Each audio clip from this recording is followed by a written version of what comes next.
Samajwadi party और उनके नेताओं द्वारा जिस तरीके से बगल के जिले बहराइच में मां दुर्गा की शोभा यात्रा के दौरान पत्थरबाजी और उसके उपरांत हुई आगजनी और उपद्रव की अन्य घटनाओं को लेकर के मृत युवक गोपाल मिश्रा द्वारा एक संप्रदाय विशेष के घर पर फहराए जा रहे झंडे को तूल दे करके कहीं न कहीं घटना का कारक उसे सिद्ध करने का प्रयास किया जा रहा है और घटना का राजनीतिकरण करने का काम किया जा रहा है। स्पष्ट है कि समाजवादी पार्टी सत्ता की व्यग्रता में हिंदुस्तान में ही हिंदुओं पर मिथ्यारोपण का कार्य कर रही है।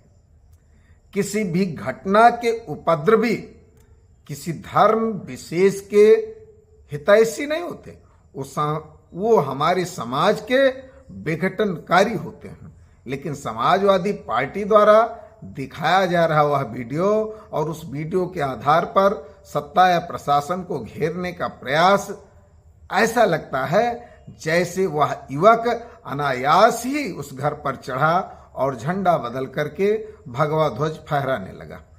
एक मिनट समाजवादी पार्टी के इस आरोप को मान भी लिया जाए तो क्या सिर्फ झंडा बदलने को लेकर के जिस तरीके से उसकी निर्मम हत्या की गई, परिजनों के अनुसार 44 गोलियां मारी गईं, क्या यह उचित है?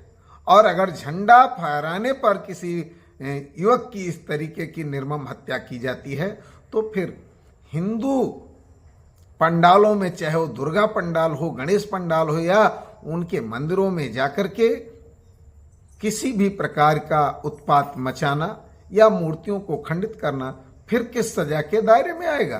क्या इसे समाजवादी पार्टी बताने का काम करेगी? इतना ही नहीं, इनके एक नेता द्वारा एक कहा गया कि संप्रदाय विशेष के पूजा घर और घर के सामने डीजे बजाया जाता है। यहां बड़ा सवाल कि डीजे तेज आवाज में बजना, समाज का हर प्रबुद्ध वर्ग उसका विरोध करता है, लेकिन उसे धार्मिक आधार देना, फिर तो ये यूं हुआ कि हिंदुस्तान में हम दुर्गा स्तुति, हनुमान चालीसा एक दिन उनके त्योहारों पर सुनना नहीं चाहते, फिर तो कल को अगला मजहब का व्यक्ति कहेगा कि हम हिंदुस्तान में आपका अजान क्यों सुने।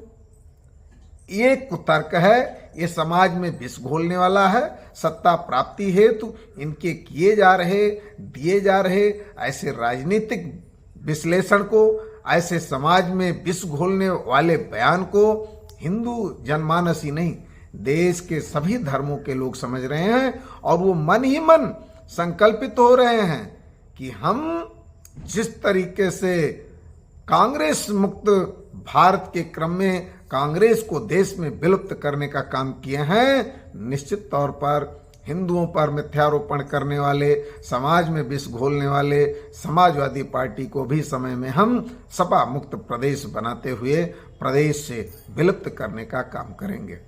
निश्चित तौर पर जिस तरीके से उत्तर प्रदेश सरकार और उसके प्रशासन द्वारा दोषी थानाध्यक्ष और चौकी प्रभारी पर कार्रवाई किया गया, चिन्हित कर उपद्रवियों को गिरफ्तार किया गया, पीड़ित परिवार को अंतिम संस्कार के लिए राजी किया गया, यह सराहनीय कृत्य है।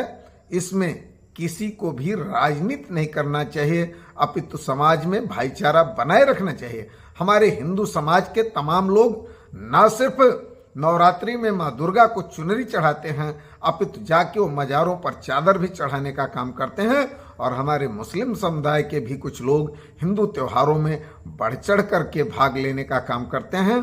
तो ये आपसी भाईचारा और सौहार्द बना रहना चाहिए। लेकिन कुछ लोग सिर्फ कौमी एकता का संदेश तो देते हैं, लेकिन वो पत्थरबाजों पर मौन रहते हैं और राजनीतिकरण हेतु, वोट हेतु, सरकार विशेष को घेरने हेतु मिथ्यारोपण करने का काम करते हैं। निश्चित तौर पर इसमें समाजवादी पार्टी हो या उसके सहयोगी दल जो भी ऐसा बयान देते हों, उनकी जितनी निंदा की जाए वो कम है। मैं चंद्रमणि पांडे, 307 विधानसभा।